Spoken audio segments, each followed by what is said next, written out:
We're replacing the clutch line. That's what's going on. So what happened?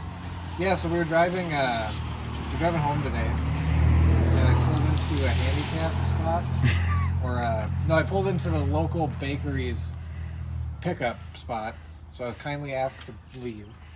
And I started the car and it was fine, and then I tried to back up, and the clutch didn't come back up at all. So I reached down and put it back out, and then I did it, and it happened again. And then we let it sit for like 10 minutes, and then there was clutch again. Like you could actually get it would pop back up. And our first thought was just get it home. So I drove it home, and then eventually I lost it because I lost the clutch as I was driving, and I was just in second gear. And I had to stop. So we had to basically just start it in gear and limp it all the way home. Luckily we got it home. There's a lot of like busy intersections from here to there, but we got pretty lucky. But anyway, we took the first thing we did was take the intercooler off, which we're now painting because it's off. But intercooler was super easy to take out. There's just two brackets that actually hold it in, here and here, that are mounted on it. And then you have your charge pipes, one that goes here, and then right off the turbo on the bottom there. So those two pipes, and then the blow-off valve is just two. Blow-off valve is just two screws. I think everything was 12 millimeter. 12 mil? Nice. And then we knew there was a clutch issue, right? Because you saw a bunch of fluid underneath it when you pulled out of the parking spot. So, yeah, pretty quick indicator. Yeah, we noticed the puddle right away, and then when we first got the intercooler off, we still didn't know exactly what it was. But when I was pumping the clutch, you could see fluid seeping right out of the top of this. I think right here, this line. Yeah. And it's dripping now because we have it loose. But anyway, we went to O'Reilly's, and they had to order it, but they got it same day. Got the new one right there. Can I see that? Yeah, and we did call. It's worth mentioning. We called two other parts stores, just like big chain parts stores in town. The other two that we called, they had, like, they could find it in their system, but they had no way of ordering it. They said, like, it wasn't special order. It wasn't anything. Like, it was basically discontinued. Well, yeah, when you call it a clutch line, they go, what? And so basically we just described it with, there's a banjo bolt on one side. The other side has that little plug-in thingy, and we said it's like around a foot long, and that was enough for O'Reilly's to narrow it down. Yeah. So I don't know what the actual nomenclature was. I'm not sure. They go with clutch line? O'Reilly's just said it was the guy said like a clutch hydraulic line is what he found it under. So yeah, that makes sense. So yeah, we're gonna get that swapped out.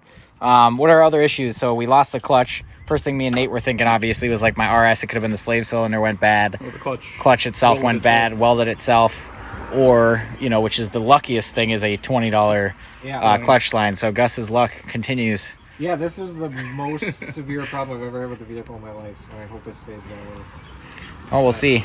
Well, let's get to swapping it out here. What's the so the first thing we did was, did you already take that banjo bolt out? Yeah, there's just one. So you can see it hanging right here. All the fluid's going to drip right out because the reservoir for it is still full. So if you're ever having a clutch issue and you take this off and there's a bunch of fluid in there, it's a good indicator something's wrong. And you actually still had fluid in there, so we didn't think it was an issue. That was almost full. Obviously, we've lost a little bit since then, but it was, that wasn't a concern right away. There was still fluid in that reservoir. Because the brakes are actually separate from the clutch in this car, and both reservoirs are full. Brakes and clutch. And then they both take .3 brake fluid if you're wondering for your clutch. So once you replace this line, you fill that back up. And then there's a bleeder screw. So just like brakes, you pump up the clutch. Am I right, Nate? You pump it up, hold it down. Yep.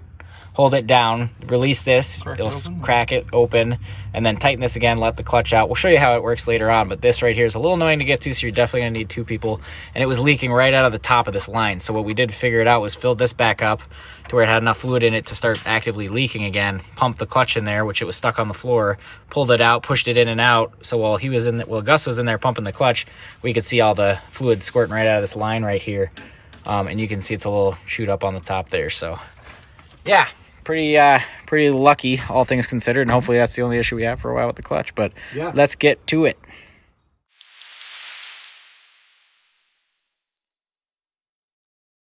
All right, so using a little 10 mil open end, you can get back on that bolt, and you're gonna put it on there and then push down. Am I right? Yeah. So if it's straight on it like that, and you're on the driver's side of the car, just pull it towards you or down. Sweet. So clockwise if you're facing the front of the car. I get super confused on what is tight and loose on like every single fitting. And so do a lot of people, for the record, but I just said it out loud. Proud of you. But yeah, we'll get that loosened out, stick the new line on there, and tighten it all up, and then we'll show you how to bleed it. So this part was being a bitch, so what we did was the car, it's like this on the car right here. So you can see the screw hole right here. Can you point at that screw hole for me? So right there, there's a bolt, 12 mil, right? Yeah, it's 12 mil like everything that we're into doing this. It's right down here under this mount. Yep, you'll see the bracket right there, but we took that one bolt out because we figured instead of trying to pull this little pin up, which is rusty and old, figured take that off first. So then, Nate, you want to show how that just pulls right up? Yep, so this just pulls, well, it's tight in there, but let's get like a flathead or pliers and just pull that out. And then it comes apart. And it seemed next to impossible to do it with it still. Yeah, when it was in there, we couldn't, you can't really get anything on there. So I'm like, hey, let's just take that one bolt out. And then make sure the flat sides are up and down.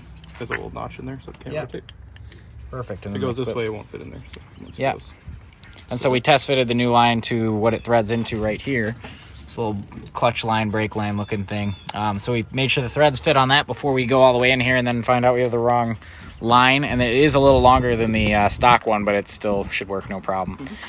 So we're going to thread that into the old one first. So first we're going to thread that in with the bracket roughly in the right position. Then we'll put the bracket bolt back in. So that way we still play with it to get that line in. It'll be a little easier.